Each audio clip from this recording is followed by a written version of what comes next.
بسم الله الرحمن الرحيم.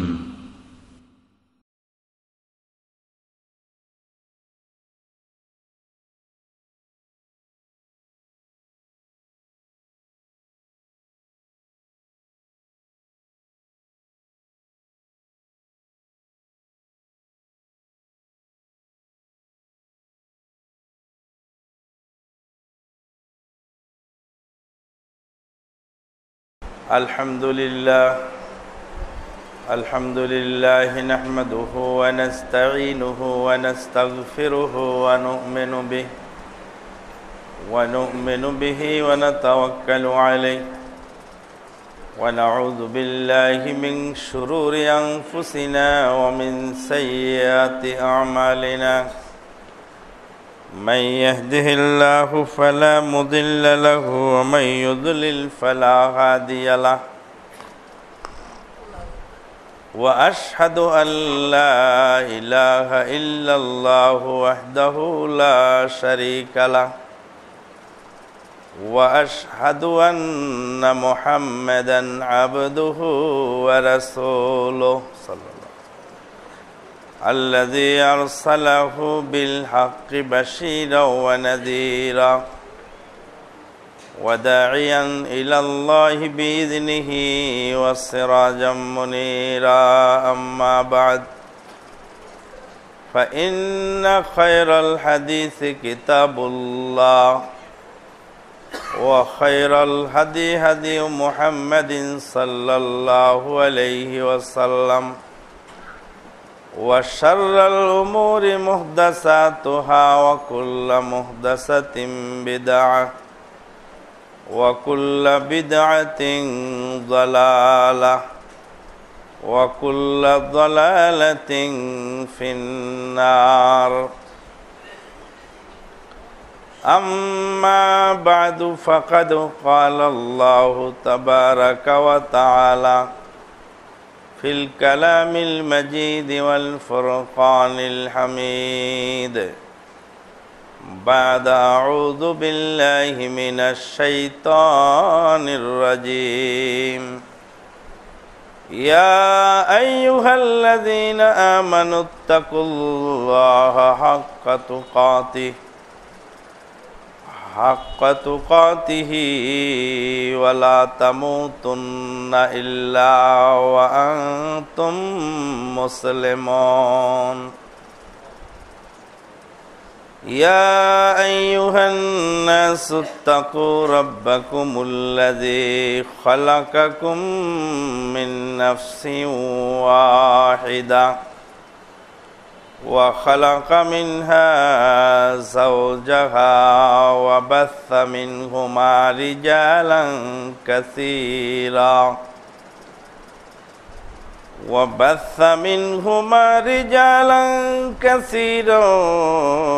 ونساء واتقوا الله الذي تساءلون به والأرحام إن الله كان عليكم رقيبا يا أيها الذين آمنوا اتقوا الله وقولوا قولا سديدا يصلح لكم أعمالكم ويغفر لكم ذنوبكم ومن يطع الله ورسوله فقد فاز فوزا عظيما وقال تعالى وأقيموا الصلاة وآتوا الزكاة واركعوا مع الراكعين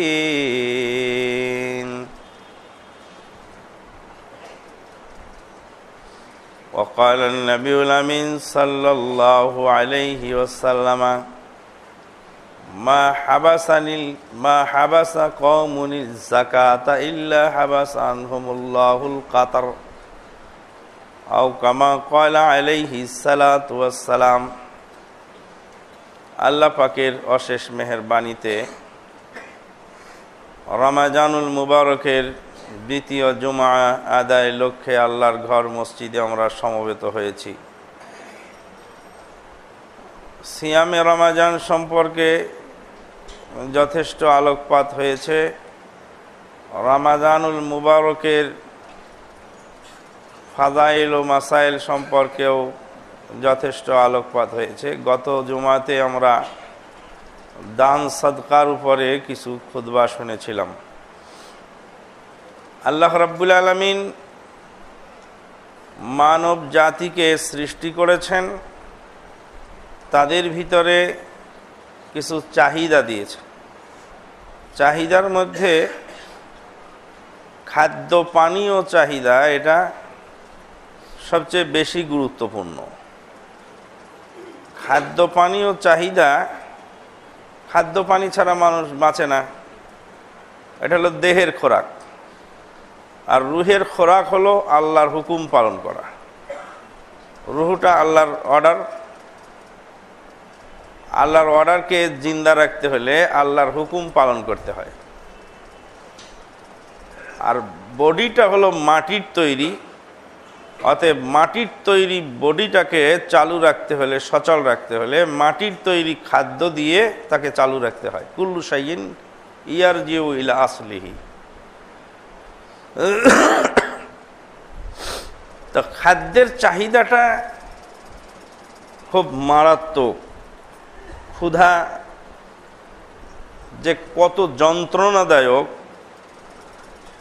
এটা যারা ক্ষুধার্ত হয় তারা জানে, অন্য কাউকে এটা বোঝানো সম্ভব নয়। ওই যে প্লাস্টিকের নৌকায় চড়ে ইটালি যাওয়ার পথে ভূমধ্য সাগরের মধ্যে যারা দিকভুল হয়ে নিজের ডায়েরির পাতা ছিঁড়ে ছিঁড়ে খেয়েছিল, নিজের শরীরের জামা কাপড় ছিঁড়ে ছিঁড়ে খেয়েছিল ক্ষুধার জ্বালা নিবারণের জন্য, তাদেরকে জিজ্ঞেস করা গেলে তারা বলতে পারতো যে ক্ষুধার জ্বালা কত কঠিন। ক্ষুধার জ্বালা সহ্য না করতে পারে এক মাছ আর এক মাছকে খেয়ে ফেলে, এক সাপ আর এক সাপকে খেয়ে ফেলে, মানুষ মানুষের লাশ কামড়িয়ে খেয়ে ফেলে ক্ষুধার তাড়নায়। ক্ষুধাটা হলো খুব কঠিন জিনিস। ওই জন্য নবী মুহাম্মদুর রাসূলুল্লাহ সাল্লাল্লাহু আলাইহি ওয়াসাল্লাম বলছেন, আফশুস সালাম ওয়া আতিমুত তুআম ওয়াসিলুল আরহাম ওয়াসাল্লু বিল-লাইলি ওয়ান-নাসু নিয়াম তাদখুলু জান্নাতা রাব্বিকুম বিসালাম। সালাম প্রচলন করো, খাদ্য খাওয়াও। ওয়ালা ইয়াহুয্যু আলা তুআমিল মিসকিন, মিসকিনদেরকে খাদ্য দেওয়ার ব্যাপারে তারা উৎসাহ দেয় না। খাদ্যের এই যে অভাব, এটাকে বোঝানোর জন্যই আরও অন্যান্য লক্ষ্য উদ্দেশ্য আছে। তার ভিতরে এটা একটা লক্ষ্য উদ্দেশ্য যে যারা ধনাঢ্য ব্যক্তি প্রাচুর্য এবং স্বাচ্ছন্দ্যের মধ্যে দিনাতিপাত করেন, জঠর জ্বালা যে কত কঠিন এর বাস্তবতা যেন তারা অনুভব করে। এখন আমরা 16 ঘন্টা পালন করছি, পাকিস্তানে হচ্ছে 18 ঘন্টা। অন্যান্য কোনো দেশের খবর নিয়ে জানা গেল যে 22 ঘন্টাও কোনো দেশে সিয়াম হচ্ছে। 22 ঘন্টা, আল্লাহ, 2 ঘন্টা শুধু রাত থাকে। যারা 22 ঘন্টা সিয়াম পালন করছেন তারা বুঝতে পারছেন যে ক্ষুধার জ্বালা কত কঠিন। আল্লাহ রাব্বুল আলামিন এই জ্বালাটা যখন মানুষের ভিতরে এসে গেল, যখন তুমি বুঝতে পারলে যে ক্ষুধার্ত ব্যক্তি ক্ষুধার্ত হলে কেমন লাগে, এবার তাহলে ক্ষুধার্তদের খাবারের ব্যবস্থা করো। ক্ষুধার্তদের মাল তোমার কাছে জমা দেওয়া আছে। আল্লাহ পাক বলছেন, আউযু বিল্লাহি মিনাশ শাইতানির রাজিম ফি আমওয়ালিহিম হাক্কুম মা'লুম লিস-সাইলি ওয়াল মাহরুম ওয়া ফি আমওয়ালিহিম হাক্কুম মা'লুম। তাদের মালের মধ্যে নির্ধারিত একটি অংশ আছে। লিস-সাইলি ওয়াল মাহরুম, বঞ্চিত এবং যাচনাকারীদের জন্য। ওয়া ফি আমওয়ালিহিম হাক্কুন লিস-সাইলি ওয়াল মাহরুম, আর এক আয়াতে বলছে এটা হাক্কুম মা'লুম শব্দ সেখানে নেই। وفي أموالهم حق للسائل والمحروم। মালুম আছে নির্ধারিত অংশ আর অনির্ধারিত অংশ। অনির্ধারিত অংশ কোথায়? যার উপর যাকাত ফরজ হয়নি তার উপর অনির্ধারিত, যতটুকু পারবেন দেবেন। 750 কেজি যদি আপনার ফসল হয় তাহলে যাকাত ফরজ হয়। 750 কেজির কম যদি হয় তাহলে যাকাত ফরজ হয় না। তো যার 750 কেজি আছে সে বাধ্যতামূলক 20 ভাগের 1 ভাগ দিবে অথবা 10 ভাগের 1 ভাগ দিবে, এটা তার বাধ্যতামূলক। আর যার নিচে আছে তার বাধ্যতামূলক নয়। টাকার ক্ষেত্রে যার নেশাব হয়েছে তার বাধ্যতামূলক, যার নেশাব হয়নি তার জন্য বাধ্যতামূলক নয়। ছাগল, বকরি, উট, দুম্বা, ভেড়া, টাকা পয়সা সব কিছুর ক্ষেত্রে একই বিধান। তাহলে যাকাতটা হলো এটা মানুষের হক, গরিব দুঃখী মানুষের হক, মানে পাওনা, দাবি, দাবির জিনিস। এটা করুণা বা অন্য কিছু নয়, এটা তার হক, পাওনা। আল্লাহ রাব্বুল আলামিন এই সমাজকে পরিচালনার জন্যই মানুষের ভিতরে অন্যান্য দিক দিয়ে যেমন শ্রেণীবিন্যাস করেছেন, অর্থনৈতিক দিক দিয়েও শ্রেণীবিন্যাস করেছেন। একটু যদি চেপে বসে পিছনের ভাইদেরকে একটু জায়গা করে দিতে পারেন তো ভালো হয়। ওই সাইডে তো ফ্যান আছে কি? ওখানে ফ্যান নেই, গরমে লোক টিকতে পারছে না তাই মনে হচ্ছে। যাই হোক, কয়েকদিন আবহাওয়া তো ভালো ছিল, আমরা এতটা বুঝতে পারিনি। যখন ফ্যানের ব্যবস্থা করতে পারলে ভালো। ওই সাইডে জায়গা আছে যদি সম্ভব হয়, আর না হলে এখানে একটু কষ্ট করে বসেন। তো আল্লাহ রাব্বুল আলামিন ইনশাআল্লাহ আমাদের ব্যবস্থাও চিরই হয়ে যাবে। গত জুমায় আমরা যা কমিটমেন্ট পেয়েছি তাতে 35 লাখের উপরে চলে গেছে আলহামদুলিল্লাহ। 72 লাখ আমাদের লাগবে, তার 35 লাখের উপরে চলে গেছে। আর বিভিন্ন জায়গা থেকে, কাতার থেকে, দুবাই থেকে, বিভিন্ন জায়গাতে ফোন আসতেই আছে এবং অ্যাকাউন্ট নাম্বার অলরেডি দেওয়া হয়ে গেছে। মাদার টেক আহলে হাদিস জামে মসজিদের অ্যাকাউন্ট নাম্বার সংগ্রহ করে সেখানে টাকাটা পৌঁছানোর ব্যবস্থা করুন। আন্দাজে যার তার হাতে দিয়েন না, কারণ দুনিয়াতে দাগাবাজি আর ধোঁকাবাজিতে ছেয়ে গেছে। আমি কতটুকু ভালো তা আমি নিজেই জানি না, আবার আরেকজনের কথা কি করে বলবো। আমার কাছেও টাকা দিলে রসিদটা নিয়ে তারপরে দিবে, বিনা রসিদে কোনো টাকা হস্তান্তর করবে, টাকা যাতে জায়গায় পৌঁছে। সতর্কতার জন্য এটা বললাম, যাতে জায়গায় পৌঁছে যায়। আল্লাহ রাব্বুল আলামিন সমাজকে গড়েছেন, আল্লাহর হেকমত মানুষ বুঝতে পারবে না। এই যে 5টা আঙ্গুল, এই 5টা আঙ্গুলকেও সমান করেননি। ছোট বড় না করলে চলতে পারে না এরা। যখন কোনো কিছু ধরা যায় তখন এই বুড়া বেটা একাই একদিক থাকে আর 4 নওজোয়ানরে দেয় আর একদিকে। এটার নাম বুড়া আঙ্গুল। তো এই বৃদ্ধ আঙ্গুলে একা একদিকে আর 4 নওজোয়ান আর একদিকে, কারণ মুরব্বীর সাথে ওই নওজোয়ানরা পারে না। কারণ তাদের স্থায়িত্ব, তাদের বুদ্ধিমত্তা, তাদের বিবেচনা, তাদের চিন্তা ভাবনা, তাদের শক্তি সামর্থ্য অনেক ম্যাচুর থাকে, যার ফলে ওটা হয়। আল্লাহ রাব্বুল আলামিন সমাজকে এইভাবে সাজিয়েছেন, আঙ্গুলকেও সমান করে দেননি। আল্লাহ পাক তাই বলছেন, আউযু বিল্লাহি মিনাশ শাইতানির রাজিম, আহুম ইয়াকসিমুনা রাহমাতা রাব্বিকা ওয়া নাহনু কাসামনা বাইনাহুম মাঈশাতাহুম ফিল হায়াতিদ দুনিয়া ওয়া রাফা'না বা'যাহুম ফাওকা বা'যিন দারাজাত লিয়াত্তাখিযা বা'যুহুম বা'যান সুখরিয়া ওয়া রাহমাতু রাব্বিকা খায়রুম মিম্মা ইয়াজমাউন। আহুম ইয়াকসিমুনা রাহমাতা রাব্বিক, ওরা কি তোমার রবের রহমতকে সমানভাবে বন্টন করতে চায়? আল্লাহ বলছেন ওরা কি তোমার রবের রহমত সমানভাবে বন্টন করতে চায়?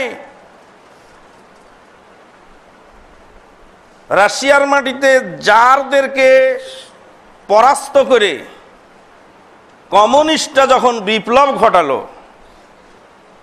জারদের দ্বারা শান্তি প্রতিষ্ঠা হয়নি, তো কমিউনিজমের এই কমিনারা শান্তি প্রতিষ্ঠা করবে চেষ্টা করলো, কিন্তু পারে নাই। কারণ আল্লাহর হিকমতের কাছে বান্দা তো পারে না। মানুষকে সমান করে দিয়ে এক জেলখানায় ভরে দিল, রাজার প্রজার ছোট আর বড় সব সমান, তোমরা জেলখানায় থাকো আর খাটো আর খাও। এটা কমিউনিস্টের দেশ আর জেলখানা সমান। কোনো সভ্য সমাজ এই কমিউনিজমকে বরদাস্ত করতে পারে না, চলে না, অচল জিনিস চলে নেই। তাই ওরা শান্তি প্রতিষ্ঠার জন্য খুব চেষ্টা করেছে, কিন্তু পারেনি। কেন পারেনি? যত নর্তন কুর্দন করছে কিন্তু কিছুতেই পারেনি। এক হিসাবে দেখা যাচ্ছে যে তদানীন্তনকালের রাশিয়ার প্রেসিডেন্ট মিস্টার মিখাইল গর্ভাচেভের স্ত্রী রাইসা যে কাপড়খানা পরতো, সেই কাপড়খানা রাশিয়ার সাধারণ জনগণের 23 মাসের বেতনের সমান। একটা কাপড়ের দাম 23 মাসের বেতনের সমান, অর্থাৎ 2 বছর চাকরি করলে একটা কাপড়ের দাম হয়। এই যে মিথ্যা কথা বলছে যে সাম্যবাদী প্রতিষ্ঠা করছে, তো এর চেয়ে মিথ্যে কথা তো আর দুনিয়াতে হয় না। গণতন্ত্র বলেন আর সমাজতন্ত্র বলেন আর রাজতন্ত্র বলেন আর জাতীয়তাবাদ বলেন আর আঞ্চলিকতাবাদ বলেন আর ভৌগোলিকতাবাদ বলেন, সবই তো জাহিলিয়াত। এক কথায় জাহিলিয়াত। আর জাহিলিয়াত দিয়ে কোনোদিন শান্তি আসতে পারে না যতদিন পর্যন্ত ইসলামের সুশীতল ছায়াতলে মানুষ না আশ্রয় নেবে। রাশিয়ার সাধারণ জনগণ এবং পলিট ব্যুরোর সদস্য, তাদের সুযোগ সুবিধা নিশ্চয়ই এক নয়। যদি না হয়ে থাকে, গোটা বিশ্ব কি তাকায় দেখলো? হলো না। সমাজবাদী অর্থনীতিতে শান্তি এলো না। পুঁজিবাদী অর্থনীতিতে এই সুদি কারবার করতে করতে বিশ্বের বড় দেশের বড় মোড়ল এখন তার খাবারের পয়সা নেই। চীনের কাছে হাত পাততেছে ঋণের জন্য। যেই চীন হলো তার জীবনের দুশ্মন, সেই দুশ্মনের কাছে ভিক্ষে নিয়ে ঋণ নিয়ে তারপরে চলার ব্যবস্থা করছে। আর আমাদের দেশের অবস্থা দেখেন, যত সুদি ব্যাংক আছে আমাদের দেশ সব খাখা করে বেড়াচ্ছে, কাস্টমার নেই। আর ইসলামী ব্যাংক যতটুকু পারতেছে চেষ্টা করছে সুদ থেকে বাঁচার জন্য। আর এরই বরকতে আল্লাহ পাক বরকত উপসায় ঢেলে দিছে। আল্লাহ পাক যে বলছেন ইয়ামহাকুল্লাহুর রিবা ওয়া ইউরবিস সাদাকাত, আল্লাহ পাক সুদকে ধ্বংস করেন। সুদ যে কিভাবে ধ্বংস হয় মানুষের বুদ্ধিতে তো খেলে না, কিন্তু বাস্তবতা দেখা যাচ্ছে যে সুদ ধ্বংস করে ফেলে। কথা বলতে গেলে অনেক কথা মনে পড়ে যায়, দুঃখ আসে ভিতরে। 2007 সালে জেদ্দায় হাইকোর্টের এক জাস্টিস, জেদ্দার হাইকোর্টের একজন অ্যাডভোকেট শেখ আলী আব্দুর রহমান আল উকলা, অ্যাডভোকেট আলী আব্দুর রহমান আল উকলার বাসায় কথা বলতেছিলাম। তো উনি বলছেন যে বাংলাদেশে একজন খুব ভালো মানুষ আছে যার দ্বারা দারিদ্র বিমোচন হয়েছে বাংলার মাটিতে, এবং গরিব দুঃখী মানুষের অনেক উপকার করছে। সে লোকটার নাম কি? কইতে কইতে বললো যে তার আমি করছি ভালো উপকার করেছে, সে আবার কে লোক খুঁজেই পেলাম না। অনেকক্ষণ পরে উনি যে ডক্টর ইউনূসের কথা বলছে, সুদখোর ইউনূসের কথা, এটা তো আমি বুঝতে পারতেছি না। খুব প্রশংসা, যে ভাই ভূয়সী প্রশংসা, তাতে সুদখোর ইউনূসের কথা বললো তা আমি বুঝতে পারিনি। তারপরে এক পরে বলে ইউনূস নাকি, ডক্টর ইউনূস? বলছে হ্যাঁ ডক্টর ইউনূস। তো বললাম যে ডক্টর ইউনূস লক্ষ লক্ষ কোটি কোটি জনগণের ঘরের চাল সুদ্ধে ভেঙে নিয়ে চলে গেছে, মানুষের লাশ পর্যন্ত দাফন করতে দেয়নি। ঋণ খেলাপিতে মারা গেছে, লাশ দাফন করতে লাশ আটকায় রেখেছে। এই হলো তার বিভৎস চিত্র। যে বলছে মিডিয়ার এই প্রভাবে কুপ্রভাবে আজকে এই পর্যায়ে পৌঁছে গেছি যে আমিও মনে করি ডক্টর ইউনূস খুব ভালো মানুষ। আমি তো জানি না, আমি তো মিডিয়ার মাধ্যমে জানি। ডক্টর ইউনূসের এই সুদী তৎপরতার ডিটেলস বর্ণনা যখন দিলাম তখন বলছে লোমহর্ষক ঘটনা তুমি শোনালে, আমার হতভম্ব হয়ে গেল। জেদ্দার হাইকোর্টের একজন অ্যাডভোকেট। বন্ধুগণ, বলছিলাম যে আজকে পুঁজিবাদী অর্থনীতি মানুষকে শান্তি দিতে পারে নাই, সমাজবাদী অর্থনীতি মানুষকে শান্তি দিতে পারে নাই। অর্থটা মানুষের একটি জরুরি প্রয়োজন, আর যে প্রয়োজন ছাড়া মানুষ চলতে পারে না। আল্লাহ পাক তাই বলছেন, আহুম ইয়াকসিমুনা রাহমাতা রাব্বিক, ওরা কি তোমার রবের রহমত কি ভাগ করতে চায়, সমানভাবে বন্টন করে নিতে চায়? আল্লাহ পাক বলছেন, ওয়া নাহনু কাসামনা বাইনাহুম মাঈশাতাহুম ফিল হায়াতিদ দুনিয়া, আমি আল্লাহ দুনিয়াবী জিন্দেগিতে তাদের জীবিকা বন্টন করে দিয়েছি। ওয়া রাফা'না বা'দাহুম ফাওকা বা'দিন দারাজাত, তাদের কাউকে কারো উপরে প্রাধান্য দিয়েছি। কেন দিয়েছি? এটা ছোট বড় করে দিয়েছি, উঁচু নিচু করে দিয়েছি। সবার ব্রেন সমান করে দেইনি, সবার গায়ের শক্তি সমান করে দেইনি, সবার অর্থনৈতিক শক্তিও সমান করে দেইনি। ওয়া রাফা'না বা'দাহুম ফাওকা বা'দিন দারাজাত লিয়াত্তাখিযা বা'দুহুম বা'দান সুখরিয়া, যেন তারা একে অপরকে কাবু করে, কায়দায় ফেলে কাবু করে তাদের পারস্পরিক উপকার হাসিল করতে পারে। গায়ের শক্তি সবার থাকলে যার যার কাজ সেই সেই করতো, কুলি মজুরা কাজ পেত না। পয়সা সবারই থাকলে কাজের লোক পাওয়া যেত না। সবাই যদি গরিব হয়ে যায় তাহলে কাজের জায়গা পাওয়া যাবে না। আর কাজ করানো লোক যদি সবাই হয়ে যায় তাহলে কর্মী পাওয়া যাবে না। সমাজ চালাতে হলে উপর লেভেলের লোক যেমন দরকার আছে, হাই থটের কিছু চিন্তাবিদ লোকের যেমন দরকার আছে, তেমন সাধারণ লোকেরও দরকার আছে। গাধার মাথায় যদি বুদ্ধি থাকতো ঘোড়ার মতো, তাহলে গাধা বোঝা টানতো না। বুদ্ধি নাই দেখে বোঝা টানে। আল্লাহ রাব্বুল আলামিন বোঝা টানানোর কাজ ওকে দিয়ে নেবেন দেখি বুদ্ধি কমায় দিয়েছেন। বুদ্ধি যদি বেশি থাকতো শ্রীগালের মতো, তাহলে বোঝা ফেলে দিয়ে পালিয়ে যেত, ওকে কাজেই লাগানো যেত না। আল্লাহ রাব্বুল আলামিন এইভাবে বান্দার মধ্যে ক্লাসিফিকেশন করেছেন। ক্লাসিফিকেশন করে আল্লাহ পাক কারো কাছে সম্পদ বেশি দিয়েছেন, কারো কাছে কম দিয়েছেন, দিয়ে বলছেন ওখান থেকে তুমি কিছু আদায় করো। আল্লাহ পাক বলেন, আউযু বিল্লাহি মিনাশ শাইতানির রাজিম ওয়া আকিমুস সালাতা ওয়া আতুজ যাকাত ওয়ারকাউ মা'আর রাকিঈন, সালাত কায়েম করো আর যাকাত দাও, যাকাত প্রদান করো। আকিমুস সালাতা ওয়া আতুজ যাকাত, যাকাত শব্দের অর্থ হলো বৃদ্ধি করা, আর যাকাত শব্দের অর্থ হলো পবিত্র করা। দুইটা অর্থ আসে।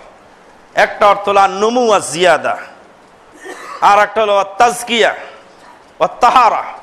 আল্লাহ পাক বলছেন, খুয মিন আমওয়ালিহিম সাদাকাতান তুতাহহিরুহুম ওয়া তুযাক্কিহিম বিহা ওয়া সাল্লি আলাইহিম ইন্না সালাতাকা সাকানুল লাহুম। খুয মিন আমওয়ালিহিম সাদাকাতান, হে নবী তাদের মাল থেকে আপনি সাদকা গ্রহণ করুন, নিয়ে নিন, সাদকা নেন, যাকাত গ্রহণ করুন। সাদাকাতান তুতাহহিরুহুম ওয়া তুযাক্কিহিম বিহা, এই সাদকার দ্বারা তাদেরকে পবিত্র করবে। কি পবিত্র করবে? ইউতাহহিরু কুলুবাহুম মিন আদরানিল বুখলি ওয়াশ-শুহ ওয়াশ-শাহনাই ওয়াল বাগদা, তাদের অন্তরকে পবিত্র করবে বুখালতির এই পাতক থেকে। মানুষ যে বখিল হয়, এই বখিল এটা একটা মারাত্মক দোষ, মারাত্মক রোগ, বুখালতি। ওয়াল বাখিলু ইউদাখিরুল মাল ওয়া ইয়াতরুকু লিগায়রি, বখিল হলো মালের পাহারাদার, সে মাল দ্বারা উপকৃত হয় না। বখিলের হাতে মাল যাওয়া মানে মাল ক্ষতিগ্রস্ত হওয়া।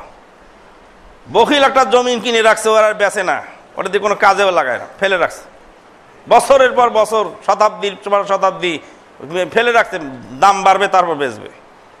দাম বাড়তে বাড়তে ওর হায়াত শেষ হয়ে গেছে, কিন্তু দাম বাড়া শেষ হয়নি। এবার দিয়েছে ওর ছেলের কাছে, ওর ছেলে আবার পাহারা দিছে আর এক বখিল। কখন দেখে আর একটু চাটন দেয়, চাটন দিয়ে আবার রেখে দেয়। মালটা ভাঙে না, ভেঙে খায় না, নিজে উপকার পায় না, আর একজনে উপকার দেয় না। যেই মাল মানুষের উপকারে আসে না, যেই মাল নিজের উপকারে আসে না, সেই মাল হলো কারুনের ধন, কারুনের সম্পদ। আল্লাহ পাক বলছেন, ইন্না কারুনা কানা মিন কওমি মূসা ফাবাগা আলাইহিম ওয়া আতাইনাহুম মিনাল কুনুজি মা ইন্না মাফাতিহাহুম লাতানু বিল উসবাতি উলিল কুওয়া। কারুন ছিল মুসা আলাইহিস সালাতু ওয়াস সালামের বংশের লোক, কওমের লোক, মুসা আলাইহিস সালামের গোত্রের লোক। আল্লাহ পাক তাকে সম্পদ দিয়েছেন। মা ইন্না মাফাতিহাহু লাতানু বিল উসবাতি উলিল কুওয়া। একদল যুবক তার কারুনের ধনাগারের চাবি উঠানোর ক্ষমতা রাখে না। চাবিটাতে তুলবে হাতে করে নিয়ে, এই ক্ষমতা তাদের নেই। একদল যুবক কারুনের চাবি গুচ্ছ উঠাতে সক্ষম নয়। এত সম্পদ কারুনকে আল্লাহ দিলেন, কিন্তু কোনো কাজে আসলো না। কারুনের সম্পদ আর বখিলের মাল তাহলে বুখালতির পাপ থেকে দেলকে পরিষ্কার করে। ওয়ায়ুতাহহিরু কুলুবাল মাসাকিন আনিশ শাহনাই ওয়াল বাগদা। আর মিসকিনদের দেলকে পরিষ্কার করে শত্রুতার হিংসা বিদ্বেষ থেকে। ধনী লোকেরা যখন মিসকিনদেরকে টাকা পয়সা দান করে, যাকাত ফেতরা দিয়ে দেয়, তখন ওই গরিব লোকগুলি, ওই মিসকিন লোকগুলি এই ধনী লোকদেরকে খুব ভালোবাসে। এমন ভালোবাসে যে ওই গরিব লোকেরা যারা যাকাত ফেতরার টাকা দিয়ে যেসব গরিব মানুষকে সহযোগিতা করে, তাদের পায়ের কাঁটা দাঁত দিয়ে খুলে দিতে রাজি। এবং তাদের সামনে এই ধনাঢ্য ব্যক্তি ক্ষতিগ্রস্ত হোক, তারা হতে দিবে না, জীবন বাজি রেখে আগায় যাবে সামনের দিকে। তাহলে তাদের ভিতরে কোনো হিংসা থাকে না গরিবদের মধ্যে। আর ধনী লোকের মধ্যে বুখালতির পাপ থেকে দেলটা পরিষ্কার হয়ে যায়। দুই দলেরই পরিষ্কার হয়। এক দলের পরিষ্কার হয় হিংসা বিদ্বেষ থেকে।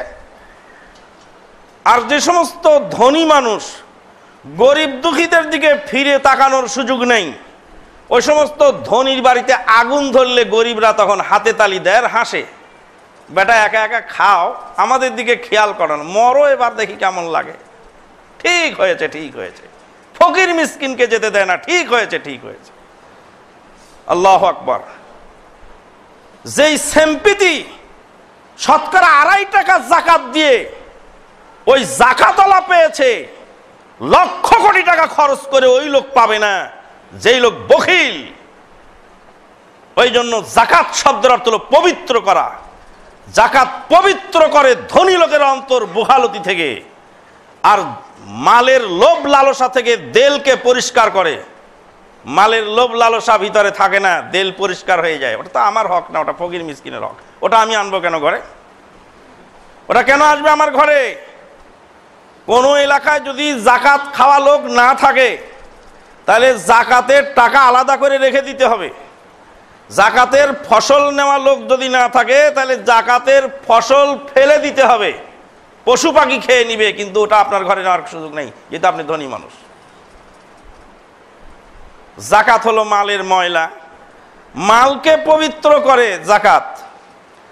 মানুষের অন্তরকে পবিত্র করে জাকাত, দাতার অন্তর পবিত্র করে জাকাত, গ্রহীতার অন্তর পবিত্র করে, মালকে পবিত্র করে, আর মালকে বৃদ্ধি করে জাকাত। আল্লাহ পাক বলছেন, ওয়ামা আতাইতুম মির রিবাল ইয়ারবু ফি আমওয়ালিন নাস ফালা ইয়ারবু ইনদাল্লাহ ওয়ামা আতাইতুম মিন যাকাতিন তুরিদুনা ওয়াজহাল্লাহ ফাউলাইকা হুমুল মুযইফুন ওয়ামা আতাইতুম মির রিবাল ইয়ারবু ফি আমওয়ালিন নাস। তোমরা যে সুদ প্রদান করো মানুষের মাল বৃদ্ধি করার জন্য, ফালা ইয়ারবু ইনদাল্লাহ, আল্লাহর নিকটে এই সুদের কারণে মাল বৃদ্ধি পায় না। ওয়ামা আতাইতুম মিন যাকাতিন তুরিদুনা ওয়াজহাল্লাহ, আর তোমরা যে যাকাত প্রদান করো আল্লাহর সন্তুষ্টি অর্জনের জন্য, ফাউলাইকা হুমুল মুযইফুন, এতেই মাল বৃদ্ধি পায়, এতে মাল বৃদ্ধি পেয়ে যায়। আল্লাহু আকবার, সুবহানাল্লাহি ওয়া বিহামদিহি, সুবহানাল্লাহিল আযীম। যাকাত দিলে আল্লাহর দৃষ্টিতে মাল বৃদ্ধি পায়, আর সুদি কারবার করলে আল্লাহর দৃষ্টিতে মাল ক্ষতিগ্রস্ত হয়। মাল দ্বারা মানুষ উপকারের পরিবর্তে মারাত্মক ক্ষতির সম্মুখীন হয়। সুদ হলো আল্লাহর গজব, সুদ হলো অভিশাপ, আর যাকাত হলো আল্লাহর নিয়ামত, আল্লাহর রহমত। মাঝে মাঝেই বলি আমি আপনাদেরকে, আপনারা হয়তো মনে রাখবেন, পানি যখন নিচ থেকে উপরে উঠে যায় ওটাকে বলে জলোচ্ছ্বাস। জলোচ্ছ্বাস মানে সাগরের পানি, নদীর পানি উপচায় উপরে উঠে যায়, উপরে উঠে বিল্ডিং পর্যন্ত ডুবায় ফেলে, এটা জলোচ্ছ্বাস, এটা গজব। আর পানি যখন উপর থেকে নিচে নামে ওটা হলো রহমতের বৃষ্টি। উপরের পানি নিচে নামা হলো রহমত, আর নিচের পানি উপরে উঠে যাওয়া হলো গজব। ধনী লোকের টাকা গরিব মানুষের পকেটে যাওয়া হলো রহমত, আর গরিবের টাকা চুষে চুষে ধনী সুদী মহাজনের পকেটে যাওয়া হলো গজব। ধনী লোকের টাকা গরিবের কাছে যাবে, গরিবের টাকা ধনীর কাছে যাবে, ওটা হলো সুদ। আর সুদ জাতিকে ধ্বংস করে, সুদ ব্যক্তিকে ধ্বংস করে, সুদ রাষ্ট্রকে ধ্বংস করে, যার জ্বলন্ত প্রমাণ মানুষ দেখছে। যে ব্যক্তি সৌভাগ্যশীল সে অপরকে দেখে শিক্ষা গ্রহণ করে।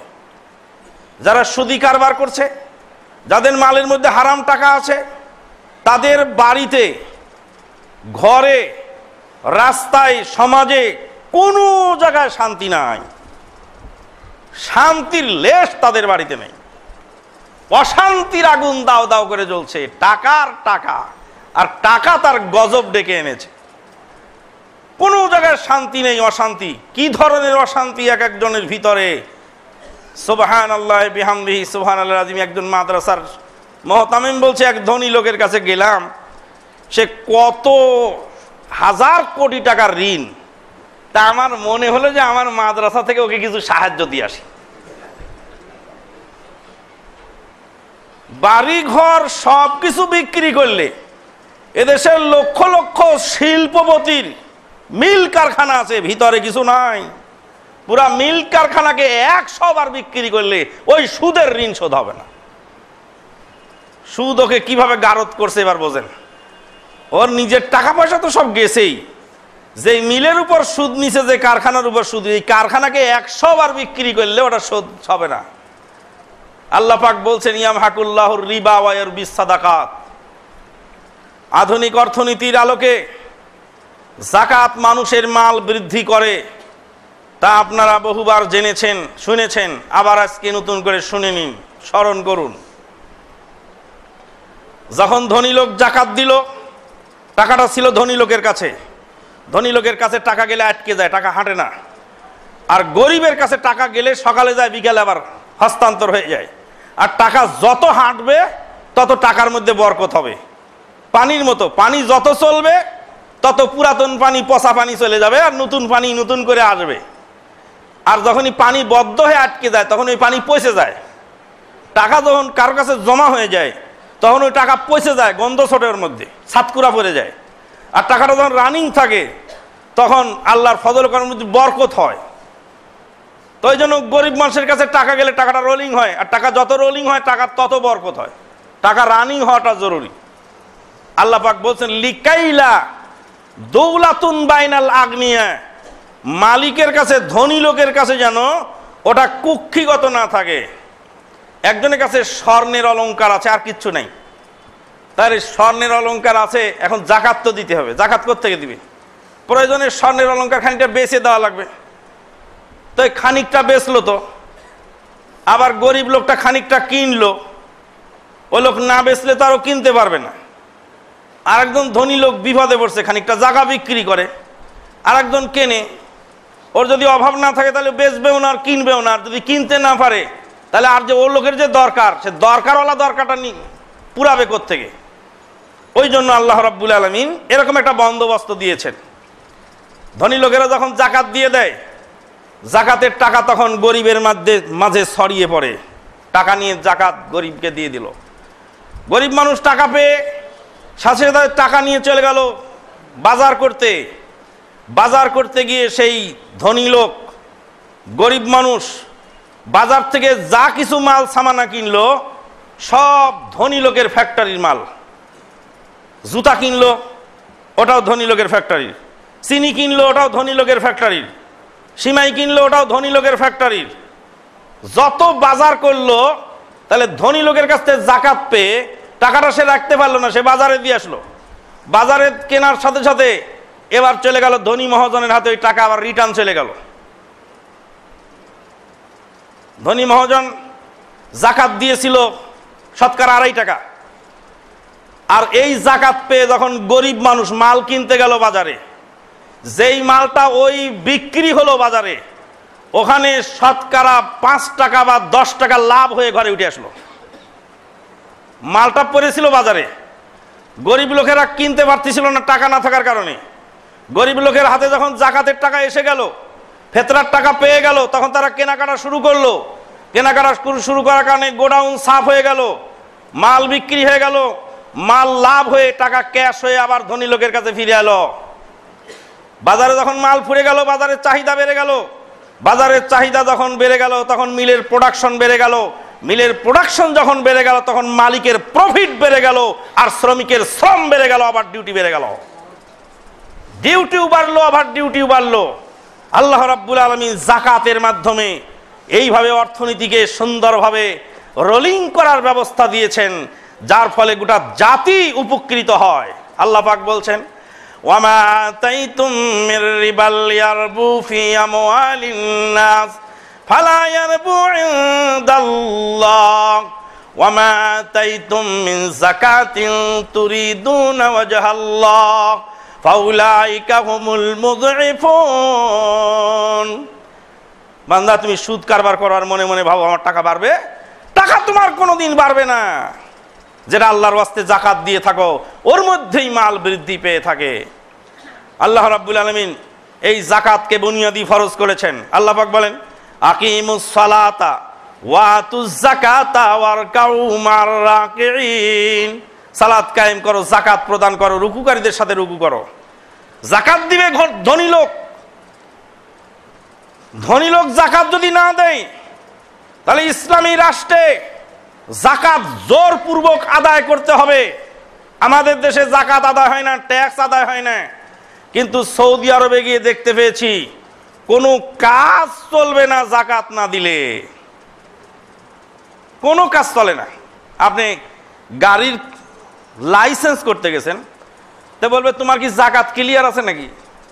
তো বলছেন না।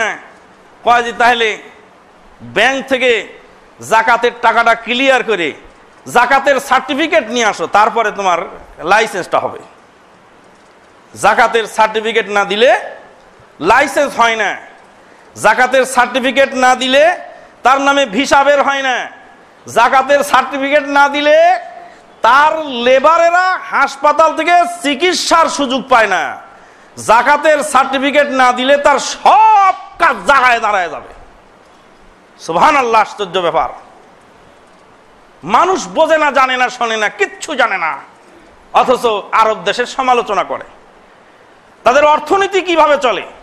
তামাম বিশ্বে এমন কোন দেশ নাই যেটা ট্যাক্স ফ্রি দেশ। একমাত্র সৌদি আরব, যেই দেশ বিদেশিদের ব্যবসা করার অবাধ সুযোগ দিয়েছে, তার কাছে ট্যাক্স নেয় না। কি মনে করলেন আপনি? কি মনে করলেন? বিদেশিরা ব্যবসা করছে, ট্যাক্স নেয় না তাদের কাছ থেকে। এটা হলো সৌদি আরব, যে দেশের শিক্ষা ব্যবস্থা এত সুন্দর, এত সুচারু যে একজন পুলিশ অফিসার পর্যন্ত খুতবা দেওয়ার ক্ষমতা রাখে, ইন্টারমিডিয়েট পর্যন্ত সবার সিলেবাস এক। ডাক্তার, মাস্টার, প্রফেসর, ব্যারিস্টার, হাফেজ, কারি, আলেম, ওলামা, মুফতি, খতিব সবারই ইন্টারমিডিয়েট পর্যন্ত এক সিলেবাস পড়তে হয়। যার ফলে একজন ইঞ্জিনিয়ারও খুতবা দেওয়ার যোগ্যতা রাখে, একজন ডাক্তার সাহেবও খুতবা দেওয়ার যোগ্যতা রাখে, একজন পুলিশ অফিসারও খুতবা দিতে পারে। আল্লাহু আকবার, সুবহানাল্লাহি ওয়া বিহামদিহি, সুবহানাল্লাহিল আযীম।